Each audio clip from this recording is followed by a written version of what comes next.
पूरा कार्य देखा और उसके बाद प्रभारी द्वारा आपके बीच में इस प्रदेश में जो राजनीतिक हालात हैं, देश के राजनीतिक जो हालात हैं और इनसे निपटने के लिए और हमारे इस गरीब समाज के ऊपर हो रहे अत्याचार के खात्मे के लिए जो बाबा साहब ने एक ताकत दी है और बाबा साहब ने मूल मंत्र दिया है कि राजनीतिक सत्ता वो मास्टर चाबी है जिससे हर समस्या निकालने खोल जा सकते हैं और राजनीतिक सत्ता आपके वोट से आती है और ये वोट की लड़ाई को लड़ने में बाबा साहब ने अपने 4 बच्चों की कुर्बानी दी है। एक कुर्बानी ले जाना हो, हम लोग बार बार इसका संकल्प लेते हैं, संकल्प में कहाँ चूक होती है माननीय प्रभारी जी ने आप लोगों को बताया है। और इस प्रदेश में बाबा साहब का जन्म होता है। बाबा साहब महाराष्ट्र और गुजरात में अपना कार्य क्षेत्र चुनते हैं। पूरे देश में इस गरीब समाज को मुख्य धारा में लाने के लिए, मुख्य धारा का मतलब है जो हमारे पुरखों का राजपाट था उस राजपाट को हासिल कराने के लिए इस देश का राजतंत्र को खत्म किया और लोकतंत्र की बहाली में अहम योगदान बाबा साहब, इस देश के व्यवस्था को चलाने के लिए संविधान बनाकर दिया। पर बाबा साहब का सम्मान न तो भारतीय जनता पार्टी ने और कांग्रेस ने किया। दोनों ही पार्टियां वोट देने के समय पर बाबा साहब की फोटो लाकर आपकी गली मोहल्लों में आती है। हमारे पूर्वजों के, प्रभुओं के, माता पिताओं के पैर छूने का ढोंग करती है, नाटक करती है। हमारे बहन भाइयों के सर पे हाथ रखकर कसम खाते हैं कि इस बार हम आपके साथ अन्याय नहीं करेंगे। और पूरे देश के जितने भी नेता, प्रदेश के जितने भी नेता कांग्रेस बीजेपी के सिवाय झूठ में कोई काम नहीं किया। एक भी काम उन्होंने अपना वादा कभी पूरा नहीं किया। और मनी मीडिया माफिया इस तरीके से बहुजन समाज पार्टी को रोकने का काम करते हैं, आप लोगों ने अच्छी तरह से देखा होगा। कोई कहता है बहुजन समाज पार्टी मैनिफेस्टो नहीं बनाती, कोई कहता है बहुजन समाज पार्टी समझौता नहीं करती। समझौता करके भी देख लिया तब आपको कौन सा फायदा हुआ। और जिन पार्टियों ने मैनिफेस्टो बनाया और मैनिफेस्टो में झूठ लिख दिया तो आपको कौन सा फायदा। घोषणा पत्र में लोग लिखते हैं, इस प्रदेश की बात करूं तो हर साल हम 2 लाख लोगों को नौकरियां देंगे। भारतीय जनता पार्टी की 22 साल से सरकार है। अगर इन्होंने अपना वायदे किया तो क्या अभी तक 45,000 लोगों को नौकरियां मिली? कोई भी आगे लगा के क्वेश्चन को देख सकता है। जब इस प्रदेश में हालात ये है कि 1 करोड़ से ऊपर बेरोजगार घूम रहे हैं। बहन बेटियों की सुरक्षा करेंगे। इस प्रदेश में हर दिन 15 से 20 बहन बेटियों से बलात्कार उनकी हत्या हो रही है। रिकॉर्ड एनसीआरबी का इस प्रदेश का 3 साल का आंकड़ा देखा जाए तो 2 लाख से ज्यादा बहन बेटियां गायब इस प्रदेश से। और हमारे भारत सरकार और प्रदेश की सरकार, जिसको डबल इंजन की सरकार कहते हैं, सबका साथ, सबका विकास, सबका विश्वास और बहन बेटियों की तो पूरी गारंटी 100% की सुरक्षा। बच्चों के साथ क्या हो रहा है? स्कूल बंद होने में सारी परेशानी हमारे सामने है। और हमारे समाज के भाई क्या कर रहे हैं? गाने में पूरा साथ आंसू जी ने आपको बता दिया। फैसला हम लोगों को ही करना है। तमन्ना अगर सच्ची है तो नाचते जा रहे हैं और तमन्ना झूठी है तो बहाने जा रहे हैं। चलाता अकेला जानवर मंदिर, लोग जोड़ते गए कारवा बढ़ता है। और हम लोग तो यहाँ पर कम से कम सैकड़ों में बैठे। सभी पार्टी के कार्यकर्ता है, कोई 45 साल से काम कर रहा है, कोई 10 साल से काम कर रहा है, कोई 15 साल से काम कर रहा है। सब लोग काम कर रहे हैं, किसके लिए कर रहे हैं? जब आप महापुरुषों से घर में निकलते हैं तो एक वादा करते होंगे कि हमें आपके सपने को साकार करना है।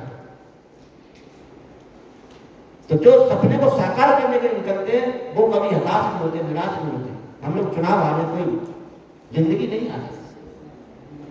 आपको इससे समझने का हर 5 साल को मौका मिलता है। एक ही कहावत कौन सा मौका मिलेगा? 12 साल बाद आएगा, आप उसको बदल नहीं पाएंगे। पर हमारी नियति और सोच बदल जाती है। आप 4 साल तक फुटते हैं पिटते हैं, तब आपको याद रहता है। ये हमारा भोला वाला समाज, इस बात से हम लोग चिंतित होते हैं कि आप कोई 2 महीने प्रेम से आपके साथ होटल में बैठ ले, आपको खाना खिला दे, आपके घर में आके आपकी चाय पी ले, तो आप सारे दुख तक भूल जाते हैं। हर बार यही गलती करते हैं।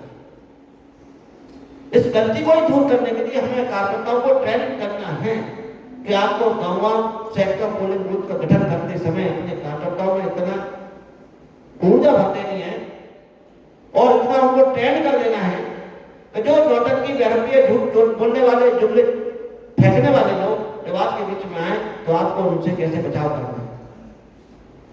हमारी मातृशक्ति आज 1250-1500 में जो पागल हुई जा रही है, 1 महीने में 4 बार बैंक के चक्कर काटती है। उनके 1250 में बच्चे कभी पढ़ने वाले नहीं है। सरकारी स्कूलों में पढ़ाई होती नहीं है।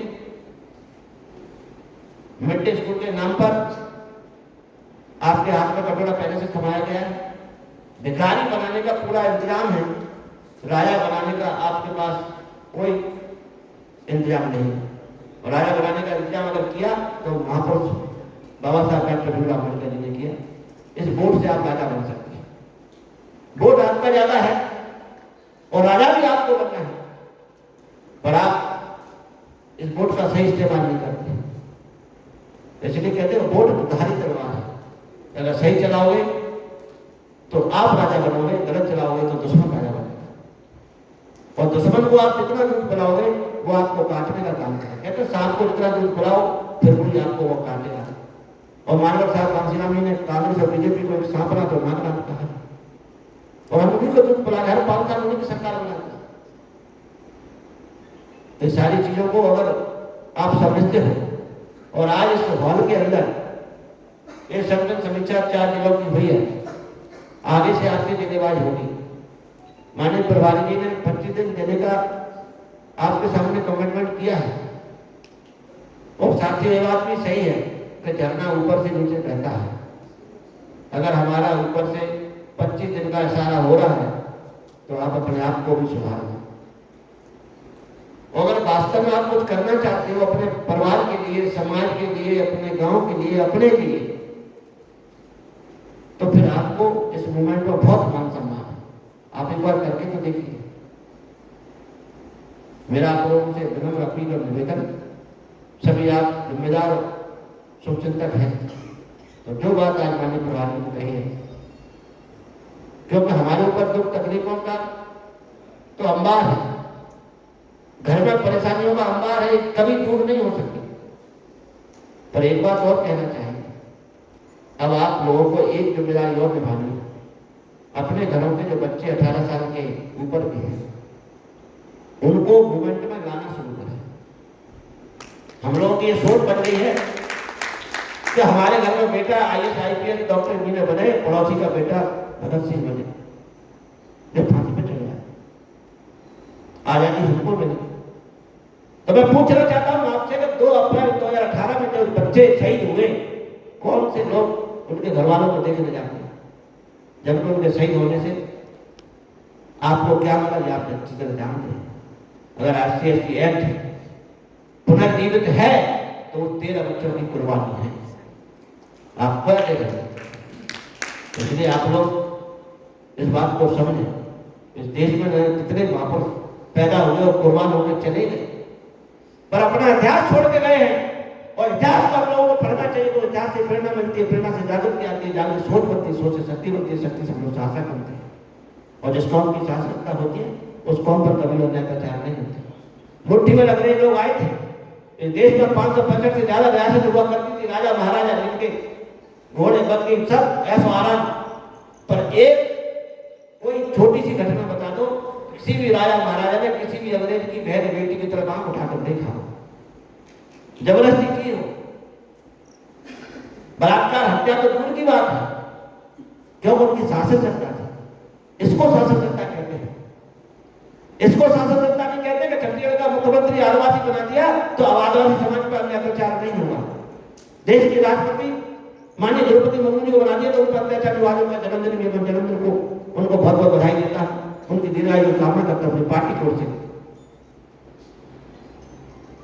साथियों, मुख्यमंत्री कैसा होता है आपने आदरणीय बहन कुमारी मार्ग में देखा। शपथ लेते ही गुंडे या तो प्रदेश छोड़कर चले जाते हैं या जेल के अंदर पहुंच जाते हैं। अन्याय अत्याचार खत्म, विकास का काम शुरू। आपको संवैधानिक जो हक अधिकार है, मौलिक अधिकार है, सत्ता स्वतंत्रता बंधुत्व न्याय आधार जो आपके लिए संवैधानिक मौलिक अधिकार मिले हुए हैं, वो आपको देने का काम आदरणीय बहन ने किया। बाबा साहब ने कहा कि देश का संविधान कितना भी अच्छा क्यों ना हो, चलाने वालों की नीयत अच्छी निकली तो उसको खराब बताएंगे, और संविधान में कुछ कमियां भी हो, अगर चलाने वाले की नीयत साफ हो तो उसको अच्छा बताने का काम करेंगे और सर्वोच्च बताने का काम करेंगे। इस प्रदेश में और प्रदेश के साथ पूरे देश के प्रदेशों में उत्तर प्रदेश छोड़कर इस संविधान को गलत बताने का प्रयास किया गया है, उसमें कमियां बताने का प्रयास किया गया है। और जब आदरणीय बहन कुमारी मायावती उत्तर प्रदेश में 4 बार मुख्यमंत्री बनी, 1 बार पूर्व मंत्री बनी, उसी संविधान के आधार पर उन्होंने पूरे उत्तर प्रदेश का विकास किया है। आज जाकर उत्तर प्रदेश को देख लीजिए, लखनऊ में गंदगी का अंबार लगा रहता था, आज लखनऊ को सबसे स्वच्छ शहर मानता है। बाबा साहब ने भव्य पार्क बना दिया, जबकि बाबा साहब का जन्म मध्य प्रदेश में होता है। महापुरुषों को कोई जानता नहीं था, माननीय बहन जी ने राष्ट्रीय दलित प्रेरणा केंद्र बनाकर पूरे देश में महापुरुषों को सम्मान दिलाने का काम किया।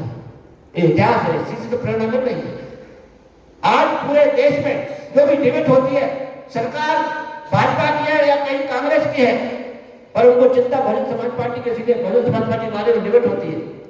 पार्टी ऐसी है, पार्टी वैसी है, पार्टी ने ये कर दिया, पार्टी ने वो कर दिया, पार्टी ने उसको डाल दिया, पार्टी ने उसको डाल दिया, पार्टी बहक गई है, पार्टी भटक गई है, पार्टी ने मिशन छोड़ दिया।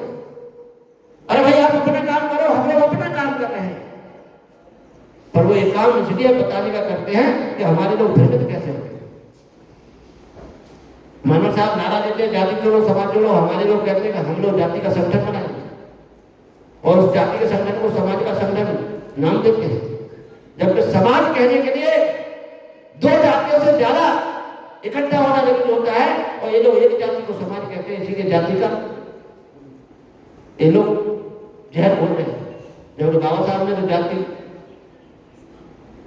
के नाम पर एक किताब लिखी, एनालिसिस ऑफ कास्ट, जातिवाद का बिजनेस, जिसको पढ़कर मनोहर काशीराम साहब ने पूरा अपना हृदय प्रकट कर दिया। और आज यही लोग जाति को बढ़ावा देने के लिए सामाजिक संगठन और छोटी छोटी पार्टियां बनाकर बहुजन समाज पार्टी को कमजोर करना चाहते हैं। इनको मुंहतोड़ जवाब देने के लिए आज समय आ गया है आदरणीय बहन कुमारी मायावती हाथों को मजबूत करने का, और हाथ तभी मजबूत होंगे जब हम लोग कोलम सेक्टर पर इस संगठन को मजबूत करेंगे, और आने वाले छोटे छोटे चुनावों से लेकर विधानसभा के चुनावों तक माननीय बहन जी हाथों को मजबूत कर देने का काम करेंगे। तभी हम इस प्रदेश में सबसे ज्यादा सांसद ताकत बहन जी को तब हाथ मजबूत होंगे, एक दिन में हाथ मजबूत नहीं होंगे। इसलिए आप लोगों ने आज जो सुना उसको अच्छे से पालन करने के लिए अभी से लग जाइए। हमारे सभी जिले के जो पदाधिकारी हैं, आप सबसे मेरा करवत निवेदन है कि इस बार आप भरोसा रखें, विश्वास करें। 2023 में हम लोग जरा सी चूके हैं, वो कई कमियां हो सकती हैं, लेकिन इस प्रदेश में हम लोग 15 सीटों से ऊपर सीट जीत रहे थे और बैलेंस ऑफ पावर में भी आ रहे थे। कहीं ना कहीं ऐसा ईवीएम का भी उसमें खेल हो गया, और कुछ ये लोग जिसको हम कांग्रेस बीजेपी के अलग अलग पार्टियों के रूप में जानते हैं, पर वो अंदर खाने एक है, उनको ऐसा लगता है कि बहुजन समाज पार्टी की इस पर टांग अड़ सकती है, वो हमारे लिए नुकसानदायक है। इसलिए हम लोग अपनी टांग को पीछे खींच लें, एक भाई को आगे जाने दें, और वो ऐसा कर देते हैं। इन तमाम षड्यंत्रों से साम दाम दंड में से निपटने के लिए जो आदरणीय बहन जी का अक्षर से जो आदेश होता है, उसका हम नीचे अक्षर से पालन करने का संकल्प लेते हैं, और माननीय प्रधान जी को भरोसा दिलाते हैं कि जो आप लोगों ने हमें जो मार्गदर्शन आज इस 4 दिनों को दिया है, इसको हम पूरा करने का प्रयास करेंगे और माननीय बहन जी के हाथों को मजबूत करेंगे। ऐसी आशा विश्वास के साथ मैं हमेशा दौरान कहता हूँ कि असफलता चुनौती है, इसे स्वीकार करो, क्या कमी रहेगी देखो और सुधार करो, जब तक सफल न हो नींद चैन सब त्यागो तुम, संघर्षों का मैदान छोड़ मत भागो तुम, कुछ किए बगैर यूं ही जय जयकार नहीं होती और कोशिश करने वालों की कभी हार नहीं होती। धन्यवाद। जय भीम, जय भारत।